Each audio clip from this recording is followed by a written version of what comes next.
We know who our family is, we know who our father is, we know who our mother is, and we're incredibly proud of our family, and it doesn't matter what anybody writes. I was forced into oral sex with Vince McMahon. When I couldn't complete his desires, he got really angry, started ripping off my jeans, pulled me on top of him, and told me again, if I wanted a $500,000 a year contract, I had to satisfy him. My character is really hateful, if you watch our show, like really hateful. I abuse my authority at every possible turn because I am the boss's daughter, but I also play the boss's daughter.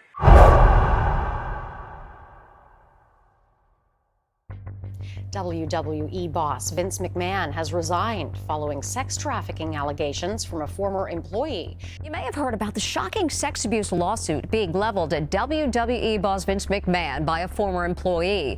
The scandal couldn't come at a worse time as the WWE signed a massive $5 billion deal with Netflix. So much is on the line. Everyone at the WWE has reportedly been told to not say a word. The lawsuit against former WWE Executive Chair Vince McMahon and former wrestler John Laurinaitis, which accuses them of sexual misconduct and sex trafficking, just became more transparent after the names of high-ranking executives were attached to the slew of allegations in the complaint, which was filed by a former WWE employee on January 25th. An attorney representing the victim in the lawsuit has confirmed that the names that have been revealed are correct. I wish he'd really just stepped aside. You know, the first time we just heard a little hint of these allegations. Yeah. Vince may have been influenced by John Laurinaitis, you know, now, and this is me and this is my opinion, but I believe he is as guilty as hell. The lawsuit mentions 4 corporate officers, and it alleges that all the officers were aware of McMahon's alleged inappropriate behavior and relationship with former WWE employee Janel Grant. But it's just sick. And I mean mentally, emotionally sick, and evil. I just wish it was over. I just wish we had moved on and all these issues were settled and we had moved on to happier days. Because I think that's what the business and the world needs, is happier days. Some of McMahon's and Laurinaitis' alleged inappropriate behavior includes sexual assault, and McMahon was specifically accused of sharing sexually explicit photographs and videos of Grant with people inside and outside of the company, and subjecting her to acts of extreme cruelty and degradation, as well as trafficking her. Well, what happened to her was particularly egregious when it comes to the sexual slavery she endured, the devastating consequences. She wants to help other victims. She thinks by speaking out and coming forward first, that others will feel emboldened and encouraged to come forth. Corporate officer number 1 has been identified as WWE President Nick Kahn, and in the lawsuit, the officer was described as a high-ranking employee and board member at WWE during Ms. Grant's employment with the WWE. I think WWE is a well-oiled machine. We have almost 1,000 employees. Kahn is accused in the lawsuit of knowing exactly who Grant was and the type of relationship she had with McMahon after he met with him privately at one point. Kahn also allegedly would assist in maintaining a position at WWE as well as advancement opportunities for Grant, despite being aware of the alleged sexual exploitation she was subjected to. So what I found with Vince was I could say anything to him directly in person as long as it was in a respectful way, and he'd always hear it, and oftentimes he'd agree with it. In terms of how often I'm in touch with him, I just saw him today at the New York Stock Exchange.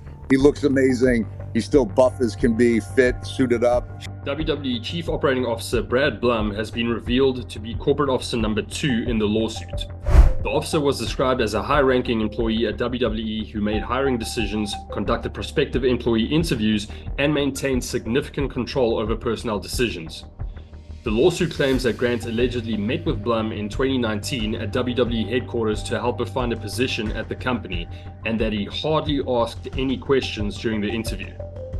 Blum was also accused of flagging to McMahon that rumors about his relationship with Grant were circulating around the company, and Blum also allegedly assigned her to a role that would require her to report to Laurinaitis directly and help land a position for her that wouldn't make people at the company suspicious or put a target on her back.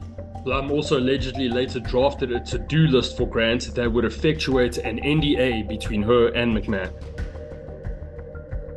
And he needs to be gone and done, and I hope there's criminal charges brought if any of this is even remotely true, which, with there being so many NDAs and a long list of things, it's like I can't fathom how it isn't. Former WWE chair and co-CEO Stephanie McMahon, who stepped down from both roles in September of 2023, has been identified as corporate officer number 3. Stephanie has been accused in the lawsuit of knowing of other instances of McMahon engaging in inappropriate sexual conduct. That was the 2 times I was up there, the 2 times I thought about quitting. Really? Yeah, it's fucking weirdos, man.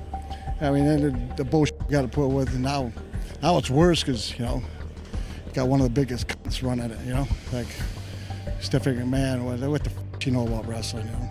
She has also been accused of inviting Grant to sit near her during a WWE Executive Committee meeting, which the lawsuit alleges were attended by individuals who had either direct knowledge of McMahon's sexual exploitation of Ms. Grant or who were otherwise suspicious. She's daddy's girl. You know what I mean? She does whatever he tells. Whatever on. They put a power play in to fucking.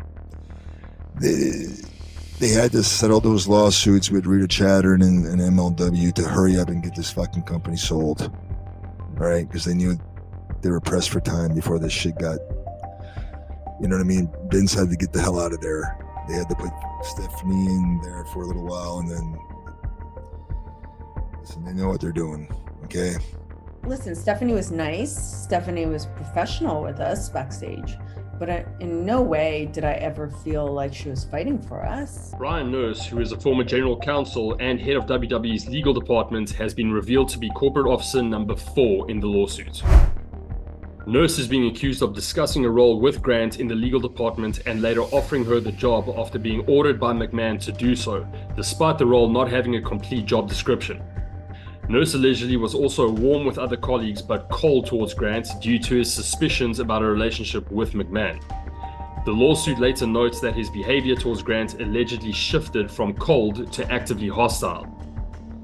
If Ms. Grant walked into a room while WWE Corporate Officer number 4 was laughing with colleagues, WWE Corporate Officer number 4's expression immediately became blank and WWE Corporate Officer number 4 would walk away, reads the lawsuit. If WWE Corporate Officer number 4 and Ms. Grant walked towards each other in the hallway, WWE Corporate Officer number 4 stopped and changed directions. Nurse was later terminated from WWE in November of 2020. Let me just say that I've made mistakes, obviously, both personally and professionally through my 50-year career. I've owned up to every single one of them and then moved on. I've said before, I don't think he can survive this and been wrong. But this one, I don't think he can survive this because it's too much on the heels of everything else that's come out. A friend of former WWE wrestler Ashley Massaro has also recently claimed that Stephanie McMahon helped to cover up a sexual assault allegation made by the former WWE star who killed herself in 2019. The former Playboy model and wrestling competitor additionally alleged prior to her death that the WWE had discouraged her from reporting that she had been sexually assaulted at a military base during WWE's tour of Kuwait in 2006. She spoke with Vince McMahon many times. Vince had his daughter, Stephanie McMahon, take his place because she was a female, a woman, and to make Ashley comfortable, and they just played with her. They play with her because everything that Stephanie had made her feel comfortable and safe about.